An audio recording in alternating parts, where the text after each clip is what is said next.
Bienvenidos a otro vídeo de herramientas contra la leyenda negra. Hoy vamos a hablar sobre la polémica generada por el capítulo 6 de la serie de Marvel, ¿Qué pasaría si? O en inglés, What If, donde una vez más se perpetúa la leyenda negra española. De ahí el título del vídeo.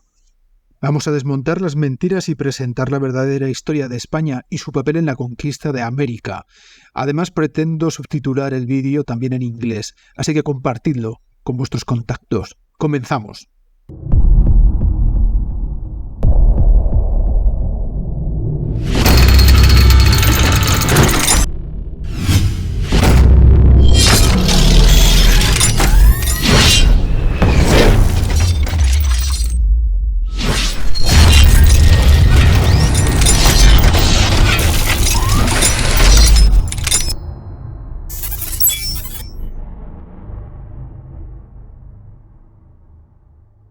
Marvel Studios parece tener una extraña obsesión con retratar a los españoles como villanos crueles en sus producciones. Es decir, que nadie piense ni por un segundo que lo ocurrido en este capítulo es un caso aislado. En absoluto. Marvel es hispanófoba, le asquea a España y no pierde ocasión para demostrarlo. No puede ser desconocimiento, porque yo mismo voy a desmontar todas las mentiras, que no errores, de la serie de Marvel. Por cierto, os dejo una tarjeta en la esquina superior derecha de este vídeo, que aparecerá ahora con enlace a un vídeo dedicado en exclusiva a este asunto de la conquista de América, en el que el doctor en historia Alfredo Vilchez desmonta todos y cada uno de los tópicos hispanófobos sobre el asunto. Por tanto, si no es desconocimiento, ha de ser obligatoriamente hispanofobia, es xenofobia, de la más vomitiva y asquerosa, odio a una etnia o nación que haría caer a cualquier medio de comunicación, marca o productora si mintiera de esa forma tan nauseabunda sobre las gentes de cualquier otra nación o etnia. Claro que también es oportunismo. Al dibujar a los españoles de esa manera, ellos se quitan de en medio los auténticos, únicos y exclusivos genocidas que acabaron con las tribus que aparecen en la serie, los mohicanos, sí, como los de la película El último mohicano. Antes de continuar con el vídeo, te animo a suscribirte a mi canal y activar la campanita seleccionando la opción de todas las notificaciones para que YouTube te avise siempre que suba un vídeo nuevo y no te pierdas ninguno. Asimismo, ya que estás aquí, te propongo darle me gusta al vídeo y que me dejes tu comentario contándome qué te ha parecido para ayudarme a dar visibilidad al canal. Muchísimas gracias. No debemos olvidar que Marvel nace en 1939, justo cuando estalla la Segunda Guerra Mundial, y que será utilizado como propaganda para aumentar la autoestima nacional yanqui y atacar a las fuerzas del eje. Posteriormente, Marvel se usaría igualmente como propaganda durante la Guerra Fría. Nunca han sido unos simples cómics de entretenimiento sin más, en absoluto. Son una potente herramienta de propaganda a nivel mundial. La prueba es que te fijes en las reproducciones que tiene este vídeo y en la cantidad de millones de personas que verán los capítulos de Marvel. ¿Quién tiene más poder de influencia, Marvel o este vídeo? ¿Quién tiene mayor capacidad de generar estereotipos y prejuicios? Pues ahí quería llegar. Marvel planta la semilla del odio a España y a los españoles en todo el mundo, mintiendo, y a la gente en general no les interesa conocer la historia tal como sucedió realmente, sino que se quedan con lo que ven en la pantalla. Es por ello que estoy trabajando en la elaboración de un documental serio, con la participación de muchos historiadores y especialistas en diferentes áreas. Aún me falta mucho tiempo para acabarlo, puesto que lo estoy haciendo yo todo solo, pero podéis manteneros al día visitando de vez en cuando el sitio de Leyenda Negra e Hispanofobia. Todos aquellos que se hagan mecenas del canal antes del estreno del documental aparecerán en los créditos del mismo, además de los créditos de los vídeos largos del canal. Hecha esta introducción, vamos a desgranar el capítulo. A partir de aquí voy a destripar el episodio de modo que estés advertido por si acaso aún te queda estómago para ir a ver semejante esperpento. A partir de aquí contaré cosas del capítulo en cuestión. Bien. Este capítulo de ¿Qué pasaría si Kahori, nombre que recibe la protagonista, remodelara el mundo?, presenta por primera vez en la historia de Marvel a una superheroína 100% nueva que no proviene de los cómics. Se trata de una mujer mohicana, es decir, de la ribera del río Hudson, lo que hoy es Nueva York. El capítulo comienza con una escena en la que los monstruos españoles, y lo dicen literalmente, monstruos, arrasan la aldea de Kahori porque están buscando la fuente de la eterna juventud. Haciendo un inciso aquí, os adelanto que los españoles solo salen para parecer villanos, siempre enfadados, engreídos, déspotas y soberbios, sin escrúpulos, salvajes y cualquier característica horrible del peor de los villanos que se os pueda ocurrir.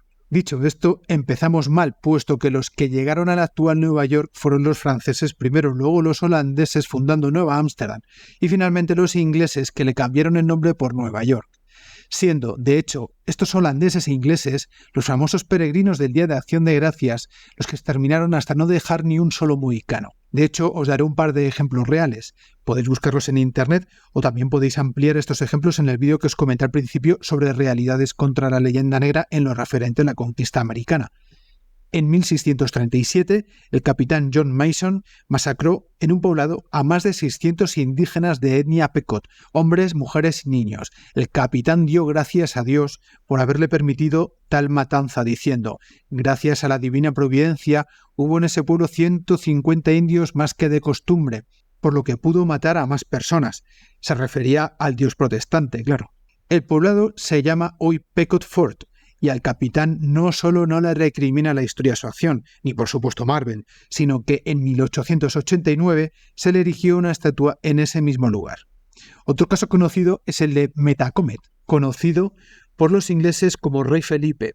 Este indígena se negó a ceder gran parte de su territorio y la soberanía política a los ingleses que habían llegado en el Mayflower, sí, los de Acción de Gracias, lo que ocasionó en 1675 la llamada Guerra del Rey Felipe precisamente.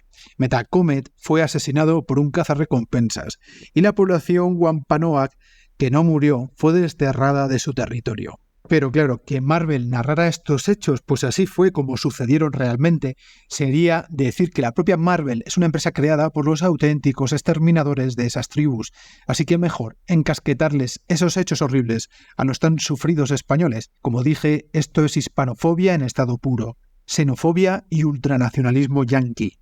El jefe de los españoles, en el capítulo, es un despiadado al que llaman comandante. Siempre sale enfadado, entre llamas, arrasando, amenazando con matar a indefensas mujeres o niños, o incluso mandando disparar cañones contra sus propios hombres con tal de acabar con Cajori.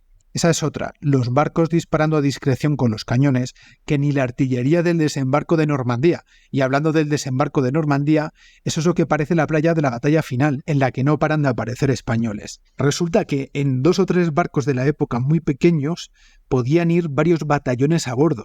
En fin, un esperpento de principio a fin. No es solo que sea una ficción, sino que es un esperpento en todos los aspectos posibles. Ni tiene el más mínimo rigor histórico, ni armamentístico. Los arcabuces parecen armas de repetición y además allí todos los soldados llevan uno. Y por cierto, es que solamente había soldados, ni armamentístico ni de ninguna otra clase. Lo único fiel a la realidad de la serie parece ser la imagen del Alcázar de Segovia, que han plagiado la foto que tiene Wikipedia sobre el castillo y listo. Por lo demás, presentan a una reina Isabel despótica, irascible, soberbia y con una insaciable ansia de poder, hasta el punto de que olvidan al rey Fernando, y la sala del trono solo tiene un trono en la serie, el de Isabel. Como decía, presentan a una Isabel siempre malhumorada, enfadada y déspota, a veces incluso con un aspecto masculinizado, que se arroga a ella misma, y cito literalmente de la serie, el gobernaros a vuestra gente, haciendo una diferenciación expresa entre ellos, los mohicanos, que jamás estuvieron bajo la protección de la corona española, por eso los aniquilaron, supongo, y los demás, los que serían su gente, cuando lo cierto es que, como ya he dicho, los mohicanos no estuvieron bajo la protección de la corona española y además la propia reina Isabel promulgó varios decretos reales en los que defendía a los indígenas americanos. Entre otras cosas, fueron los reyes católicos Isabel y Fernando los que mandaron hacer preso a Cristóbal Colón por sus excesos, y fue además la propia Isabel la que mandó buscar a los indígenas que Colón había traído de América a España, pagó sus rescates y los devolvió como súbditos de la corona española a América. Fue la reina Isabel la Católica la que ordenaba en 1493 tratar a dichos indios muy bien y con cariño y abstenerse de hacerles ningún daño, la que en 1503 ordenaba fomentar los matrimonios entre españoles e indígenas, ya que, y cito, son legítimos y recomendables, pues los indios son vasallos libres de la corona española. Y es la misma Isabel que ordenó no consientan ni den lugar a que los indios reciban agravio alguno en sus personas y sus bienes, mas manden que sean justamente tratados. Y todo esto muchos años antes de que los ingleses, holandeses y franceses llegaran a, esta vez sí, exterminar a todo indígena que encontraran a su paso.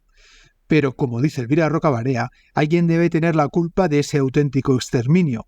Y no va a ser de un hombre blanco protestante, por supuesto que no.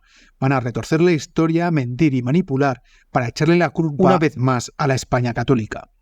Otro dato interesante de esta basura es que se regocijan de contar con el visto bueno del relato histórico de este capítulo concreto de un tal Doug George Canentio, un activista indigenista que no tiene absolutamente nada que ver con algo remotamente relacionado con el estudio de la historia de forma profesional. Que el hombre tendrá intereses legítimos o no, legítimos en cuanto al exterminio que los ingleses llevaron a cabo con los mohicanos, pero que pierde su legitimidad cuando le parece bien que se lo achaquen a los españoles. Es incierto, inmoral y asquerosamente xenófobo hacer algo así. Hispanófobo, para ser más exactos.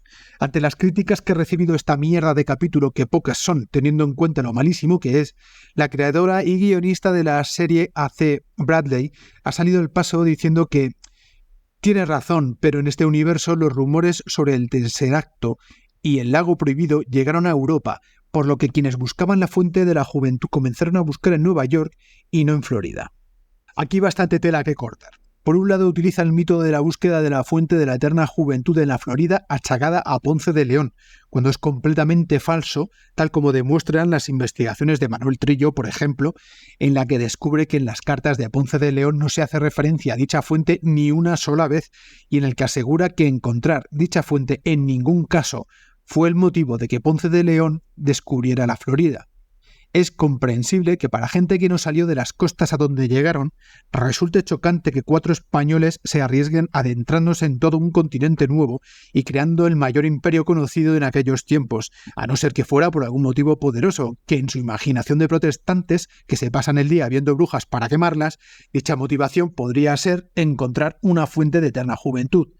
Pero lo cierto es que Ponce de León no fue a Florida por ese motivo, y que la primera vez que se menciona semejante disparate fue ya habiendo muerto Ponce de León hacía años en las crónicas de Gonzalo Fernández de Oviedo, un enemigo de Ponce de León que quiso aprovechar que estaba muerto para manchar su nombre.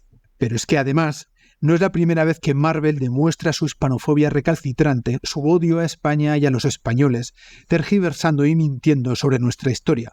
Y como muestra, ahí está la película de Eternals, en la que los superhéroes viajan a la Tenochtitlán de 1521 y literalmente llaman genocidio a la conquista de Tenochtitlán, llevada a cabo por cientos de españoles y 200.000 indígenas aliados subyugados por los mexicas. Por supuesto, en la escena de la película solo se ve a españoles contra indígenas. Marvel siempre cuidando de los suyos y echando balones fuera. Los auténticos genocidas achacando a los que crearon el derecho de gentes, el derecho internacional en pleno siglo XVI, es decir, a los españoles, lo que ellos hicieron. Eludiendo su responsabilidad y cargándola falsamente sobre otros, sobre nosotros, nuestros antepasados. Además de en Eternals, también en Black Panther, Wakanda Forever, hacen gala de su odio a los españoles, achacando una vez más a los españoles hechos que no les corresponden en absoluto y pintándolos como horribles seres sin escrúpulos. En conclusión, no se trata de un error histórico, ni de licencias históricas o de ficción, de universos paralelos, ni nada parecido. Se trata de 2 factores: la hispanofobia que la leyenda negra se ha encargado de mantener hasta nuestros días y para muestra este capítulo vomitivo, y la conveniente excusa para poder deshacerse de su responsabilidad y cargársela a otros, es decir, a nuestros antepasados. Va siendo hora de que vayamos despertando porque esta hispanofobia, esta xenofobia recalcitrante y repulsiva, nos está pasando factura, hasta el punto de que estoy seguro que muchísimos españoles verán este capítulo y creerán que sus antepasados exterminaron a los mohicanos cuando ni siquiera estuvieron allí asentados. Lamentable. Os recuerdo que en unos meses tendréis a vuestra disposición un trabajo documental que estoy llevando a cabo muy interesante que, espero, se convierta en una herramienta importante para acabar de una vez por todas con esta hispanofobia basada en mentiras y tergiversaciones de nuestra historia. Si quieres colaborar con el documental haciéndote mecenas antes de su estreno, aparecerás en los créditos del documental. Muchísimas gracias. Dicho esto, te animo a compartir este vídeo con todos tus contactos. Hasta la próxima. Gracias a mis mecenas de Patreon por hacer posible que este proyecto siga adelante. Sin su apoyo no podría continuar creando contenido. Si tú también quieres formar parte de esta comunidad y ayudar a mantener el proyecto, el enlace a mi Patreon está en la descripción del vídeo. Únete a nosotros y ayúdame a seguir creando. Muchísimas gracias.